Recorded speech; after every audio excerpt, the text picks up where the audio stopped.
Who were the Roman gods? And what was the old Roman religion which Augustus now wanted to revive? In the beginning, when early Latins, or future Romans, had been but semi-savages wandering in the forest, just as all races of people must have been once upon a time, their gods were spirits of the forest. Ignorant and fearful, they felt a power in the strange world about them that they did not understand, a great spirit moving through their forest. Spirits were everywhere, in every crackling stick and every stone, and the howling wolf, the wind and lightning, thunder.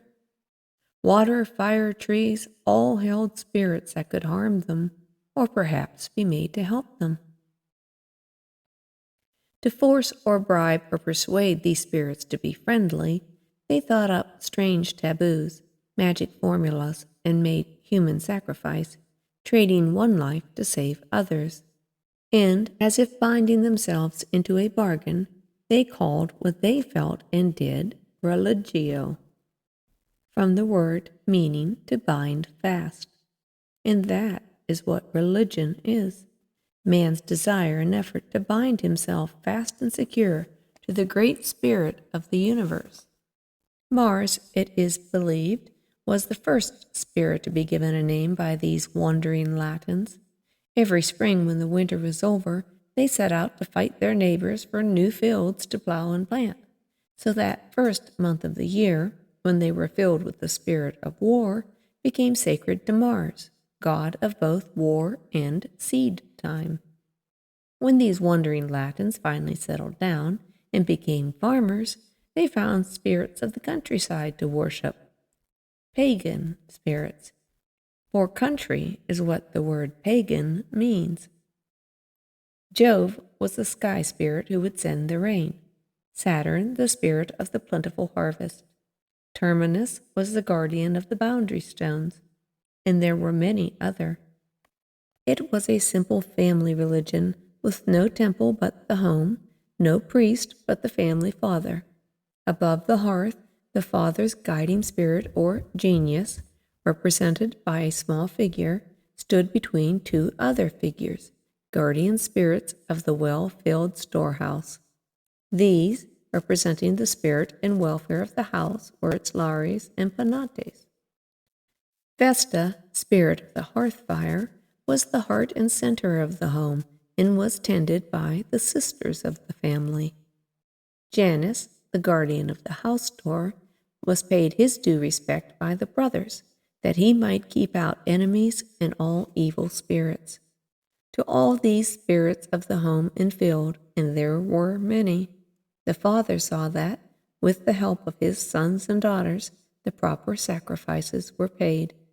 No task, however small, was undertaken without recognizing the unseen spirit that was behind it. Their religion was part of everything they did. In time, the Latins joined with another tribe, the Sabines, to form Rome, and the country spirits of both tribes were adopted by the little town or city. The city-state then became like an enlarged family. The king, as father of his people, became the high priest, or Pontifex Maximus. Lesser priests, called brothers, were appointed to assist him. 6 Vestal virgins, or sisters, tended the city's sacred hearth fire, and Janus guarded the city gate. Sacrifices became very formal and were carried out strictly according to the letter of the law. The people themselves no longer took part in them, so the old spirit was gone. The Etruscans, another tribe, then came down from the north, established themselves in Rome, and brought their gods to be accepted by the Romans and worshipped by them. Jupiter was the greatest and best, the king and father of heaven. He took the place of the old sky spirit Jove. The Etruscans built a temple for him on the Capitoline. In it they placed a huge image of him, looking like a man. This was the first time the Romans had ever imagined a god or spirit as having the shape of a human being.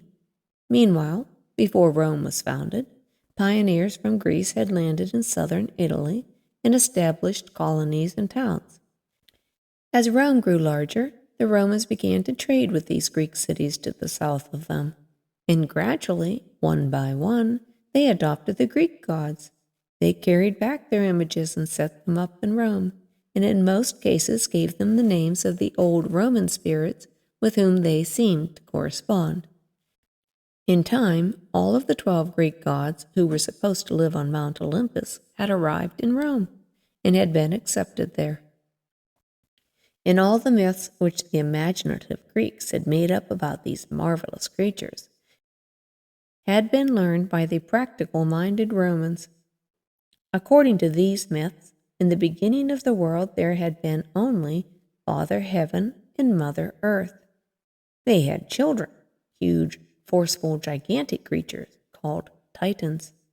2 of the Titans, Kronos, or Father Time, and Rhea, were married. They had 6 children: Pluto, Neptune, Juno, Ceres, Vesta, and Jupiter. Kronos swallowed the first 5 of his offspring, so the mother fooled him when the 6th one was born. She wrapped up a stone and gave it to her husband to swallow, and so she saved the baby Jupiter. Jupiter promptly gave his father a strong drink which made him sick, and out came his 5 brothers and sisters. Then, after building himself a fortress on Mount Olympus, Jupiter drove away old Kronos, his father, and set himself up as king of heaven, with his sister Juno as queen. Jupiter had 5 children: Mercury, Mars, Venus, Athena, and Hercules. One day, Venus, the beautiful daughter of Jupiter, came down to earth, married a Trojan, and became the mother of the hero Aeneas. Aeneas, in turn, was the early ancestor of Romulus, who became not only the first king of Rome, but also another Roman god. Just how this came about, how Romulus came to be a god, is told by Livy in his history. For now, while Virgil was writing the Aeneid, Livy was at work on his famous History of Rome. He began it with the long love story of Aeneas, even though he knew it to be legend or myth rather than actual history. Livy began where Virgil ended his 6th book, and this is his story. After Aeneas had finally landed in Italy at the mouth of the Tiber River, he found himself in territory inhabited by a tribe of natives known as Latins. The king received him, and he married the king's daughter, whereupon her former suitor declared war upon him.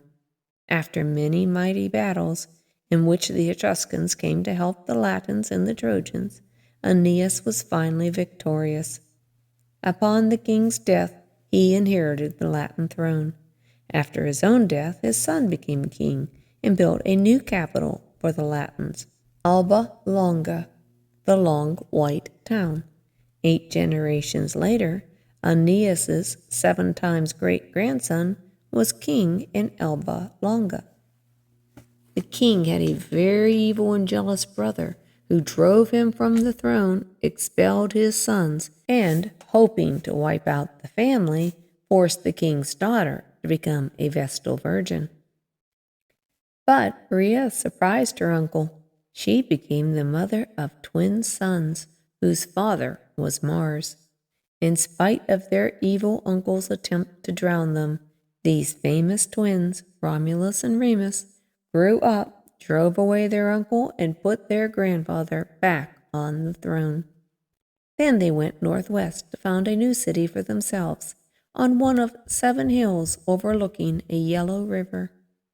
And there, on a date supposed to be April 22nd, 753 B.C., Rome was founded, and Romulus became the first king.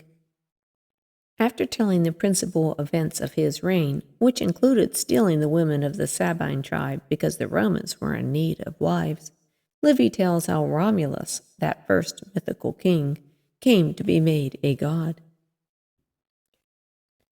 One day a sudden storm arose, he said, accompanied by violent thunder and lightning. The king, Romulus, was enveloped in a thick cloud which hid him from the eyes of the assembly, and was never more seen on earth. The senators, who had been standing close to him, said that he had been snatched away to heaven by a whirlwind. Then, a few setting the example, the whole multitude hailed Romulus as a god, the son of a god, the king and father of the city of Rome. After his death, Julius Caesar, another so-called descendant of Aeneas, had also been made a god. And now, who would be the next one?